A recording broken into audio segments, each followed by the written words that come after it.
This webinar is about preparing for an interview. First and foremost, you want to have a winning attitude. You have to want the job, so shoot for winning. Shoot for that offer, not just for doing well in an interview. Preserve your option to turn things down later by assuming that the job is the best one for you and head into every interview with that mindset. There's no such thing as only a screening call. Every interview is a potential rule out, so be prepared to interview every time you answer the phone. Every communication could be a potential interview, whether it's scheduling calls, whether it's just simply answering the phone as if you're getting an interview. Your tone should convey professionalism and enthusiasm every single time. Turn the interview into a meeting. It doesn't have to be an interrogation. Let it be a collaboration. So picture if you were meeting someone at a conference and you just really connected with them. You would talk about work in a really natural and enthusiastic way. You are hiring a company just as much as they are hiring you. You both have a problem. They need to hire a solution to business goals, and you need to hire a company to accomplish your career goals. Communicate your interest level and show your enthusiasm for both the company and the position. So, this is a little bit about shifting your perspective as far as how you think about interviews. There are two main types of interviews, being remote and in person. Traditionally, the goal of a phone and video interview has been to get invited for a face to face interview, not to tell your whole life story. However, we're seeing a trend towards full blown interviews being conducted via phone or via video. So it's smart to be fully prepared no matter what the format of the interview is. The goal of a face to face interview is to get invited back for a second interview or to receive a job offer. But what we're seeing is some of these former face to face only interviews are being conducted via other means or modalities such as video. Interviews can be one to one or in front of a panel of a few individuals. But for all interviews, get the names correct of all the people you're meeting with. Try to address them by name during the interview if you can, and check in with how things are going occasionally by asking, did I fully answer that question? Is there anything else you need to hear? Or is that how you wanted things done in this position based on how I answered that? Or is there something I can clarify? Checking in every now and then gives you a chance to take a moment, and it allows them to reflect on what you are saying. Many interviews, again, especially those initial interviews, but others as well, are being conducted via video. So, a few tips to help you prepare and make sure you're set up for success when video interviewing include things like test your internet connection ahead of time. Make sure that the speed and the bandwidth is there to support a smooth meeting. It's also good to download whatever virtual meeting tools or software that's going to be used to conduct the interview ahead of time if needed. So there's so many different platforms that are being used out there like Zoom, Microsoft Teams, Google Hangouts, and many of these are free. But before your interview, you want to make sure that you have the correct information to get logged in. And it is also a good idea to potentially exchange, let's say, cell phone numbers so you have a plan B to go to just in case the technology is not cooperating. You also want to prepare your interview space for a video interview. If you're doing the interview from home, choose a quiet, well lit space with a neutral background. It's important to remember that video interviews give a little bit of a peek into your personal life. So you want to be sure that your space is clean, it's free of distractions, etc. If possible, keep pets and other family members in another room during your interview. Try to turn off your phone and any other potentially distracting computer notifications. One of the benefits of virtual interviews is that you can have resources around you. So consider having maybe a large note card or a post it or notes pulled up on the screen that help you to highlight why you are the best person for the job. Also, dress like you're going in for a face to face interview. Even though you're not physically in person, you're still representing yourself as a professional and you want to look the part.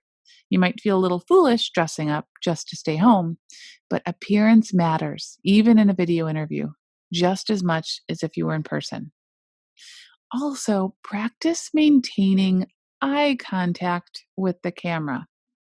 Almost imagine that you're making eye contact with the interviewer by looking at your camera. It's going to feel a little unnatural, but I recommend practicing this a little bit before your interview so you start to feel comfortable during the actual video interview. Also, say no to swivel chairs. Even if you have a really, really nice, beautiful swivel chair that you use in your office regularly, during a video interview, it's a good idea to switch that out for a chair that doesn't move or have wheels. In interview situations, we tend to be a little bit more nervous than we normally are. And oftentimes, when we're nervous, that causes us to fidget. And swivel chairs can actually accentuate that. And then no winging it. So, just as you would do thorough preparation for an interview in person, you want to make sure you do that when you're interviewing via video as well. And then finally, be genuine and be patient. So, when we're using technology, you don't want to let it get you flustered. You don't want to let it cause you to be stressed and not come across as your true self. And also, if others are experiencing technology issues on the other end of your interview, the best thing we can do for each other is to give each other a little bit of grace and be patient. So, preparing your space, a few tips to think about when you're going to be doing video interviews, making sure you have that neutral background that has good lighting. The best lighting, if at all possible, is actually to face your computer so that you have a window in front of you. Have that camera at eye level, which one makes it a little bit easier to give that eye contact, but two, it also is a more flattering angle. Consider having notes in front of you if that is going to help you. Make sure your camera works. And if you don't have a camera, get a camera and practice talking to the camera. So do a dry run with a friend or family member. So skills and experience get you an interview, but who you are and how you do it is what gets you to the next interview or to the offer.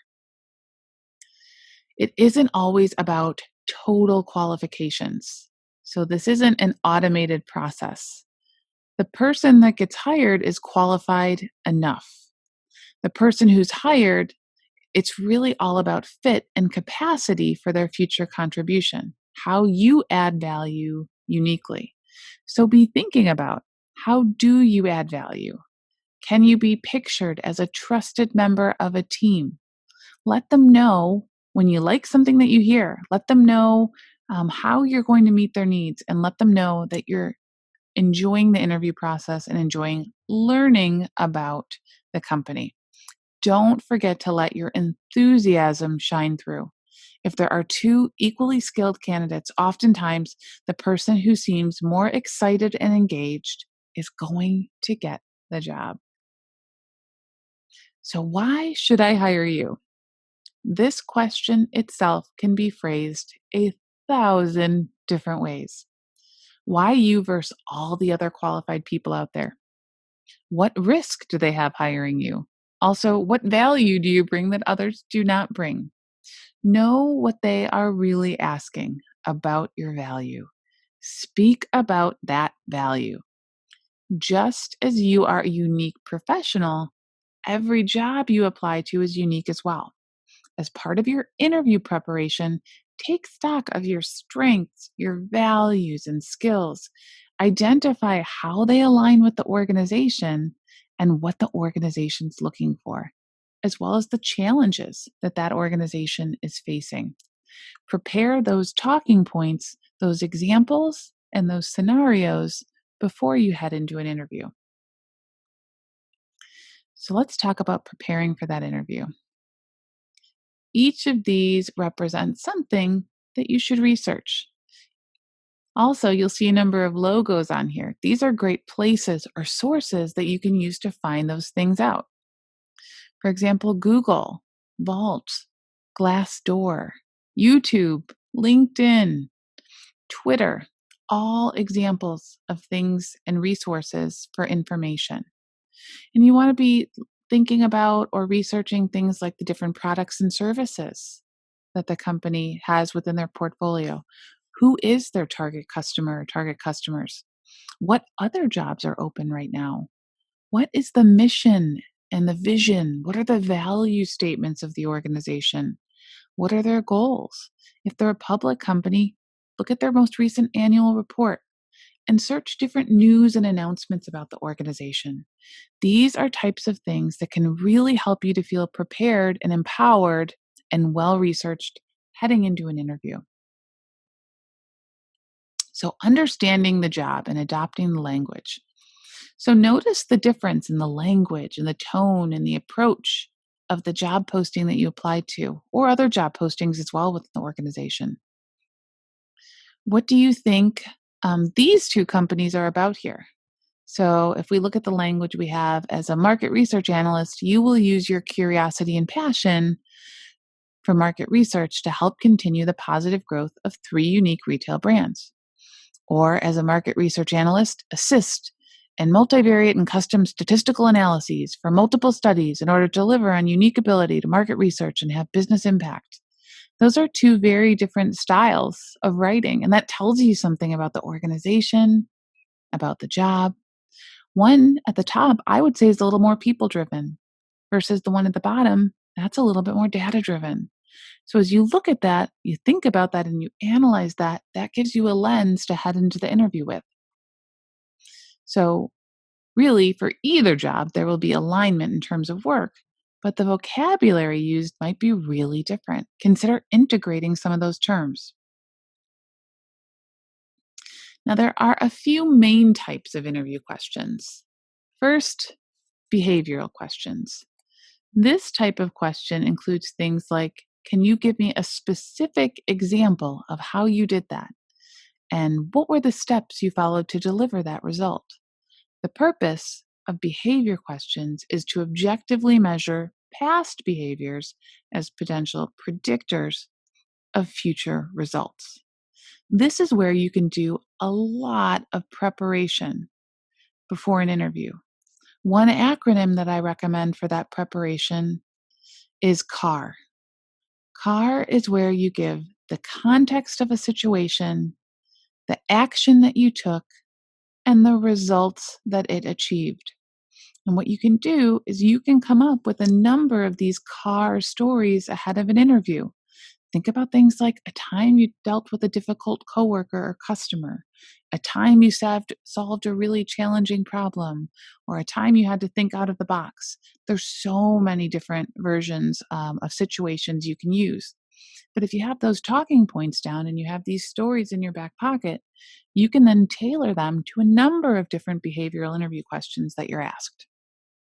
Next, we have situational interview questions. These are kind of hypothetical. They ask you to put yourself into a speculative situation and explain what action you would take. In many ways, they're similar to behavioral interview questions. Then there's historical interview questions. Here's often where you're asked to walk someone through your career history or your resume. So it's giving a more in-depth response to this question, maybe lasting about 2 minutes. It's your opportunity to highlight the parts of your resume that you believe deserve attention and give more information about these points. You might want to briefly mention your education, tell your interviewer why you chose your last educational institution if that's relevant, or your major. If appropriate, add some context to your resume. Make sure you mention different leadership, industry experience, etc. Unless you're taking an entry-level job, next you want to mention your job history. If your job history is long, the 2 most recent positions should suffice. If these are in the same industry, make sure to note any experiences or responsibilities that you believe will help you in this role that you're interviewing for.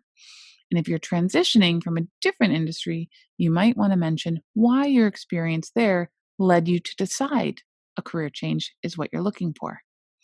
So since this question is commonly asked, it's a good idea to plan out your response beforehand. Don't wing it. This will give you an idea of how long your answer is and whether you need to add information or eliminate any unnecessary details. And then there's zinger questions. Some of these, although it can look like a number of different things, these are a little more unexpected, or it can be something that's harder to prepare for. One example of a zinger question might be a question like, um, if you're a new addition to the crayon box, what color would you be and why? So, just to give you an example there, there's not actually a right answer to what color you would choose. Instead, what they're looking for is for you to share your thought process and kind of show how you think through or critically think through your answer. So if you choose a color, don't just say the color, but explain why and tie it back to the job or the company. So, key themes and behavioral questions that can help you to kind of prepare and think about some of these scenarios that you want to have talking points to might be people or conflict, relationships, positive, negative mindset, how you communicate or influence, and this could be how you influence or communicate up, down, or across the organization. How do you prioritize or business acumen? How you accept criticism or learning opportunities? How you deal with stress, deadlines, and change? Not an exhaustive list by any means, but give you some good examples to start with as far as preparation goes. So, reading between the lines, you want to listen for themes, not wording. So, as you read these questions, tell me about a time you had to adjust quickly to changes. Tell me about a time when you had a conflict. Tell me about a time when you successfully influenced senior leadership to adapt to change. Tell me about a time when you had to go above and beyond in order to get the job done. Or tell me about a time a project you worked on didn't work or failed. So, usually, or sometimes, when an interview asks a question, there's a question behind the question, and you have to discern that real question. So, in some of these, when they wanted to hear about a project that didn't work, they don't necessarily want to learn all about a project that didn't work, but they want to hear how you handled it, how you overcame it, and what you learned from it. So, keep that kind of thought process in mind as you navigate these types of interview questions. A couple other situational example questions. What you want to do here is give an example of a similar situation from your experience. If you don't have a specific example, discuss the ways you would anticipate handling the situation and demonstrate how you've approached unfamiliar circumstances in the past. And maybe even consider following up with a question. So, asking them, how does that compare to your expectations, or how you feel someone would be successful in a situation like that? And then answering specific interview questions, specifically these zinger questions. What did you like best about your last job? What did you like least? Where do you see yourself in 5 years? And if you could write your own job description, what would that consist of? Another kind of example of categories of these little bit tough questions.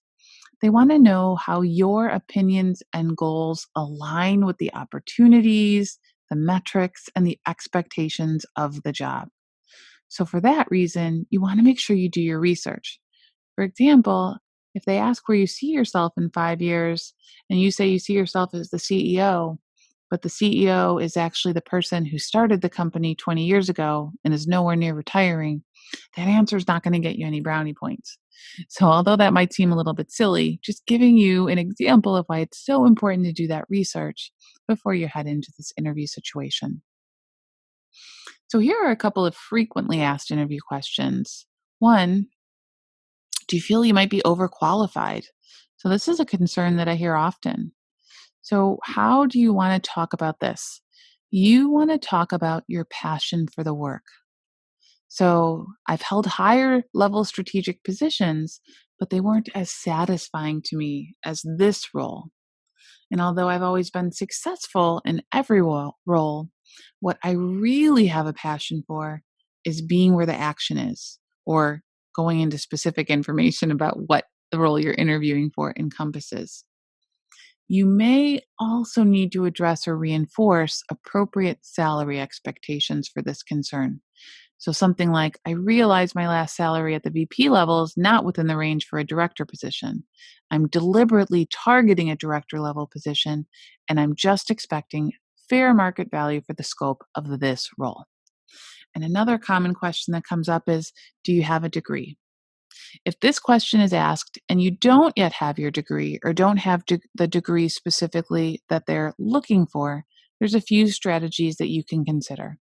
Communicate how you've invested in your professional development.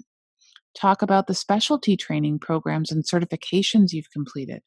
And tie your work experience to the different education advantages as well. Don't forget to verify your communication. So don't miss an opportunity to check in and make sure you fully address the question or concern. So there's a number of examples on the screen here to showcase how you can do that. Another way to actually do that is at the very end of the interview to say, is there anything that I did not address today that would hold me back from being fully considered for this position? And that might sound simplistic, but sometimes that really will give you an opportunity to address something where you have a ton of experience, excitement, or passion that just for whatever reason didn't come up in the interview. And don't fall for traps that ask for negative responses. We always want to try to stay positive. Focus on what you do know, what you did do, or what you're looking for in the future. So comparative terms like strong, weak, more or less, what you're doing is comparing you against you. But the interviewer hears you against others. So just be careful with the language.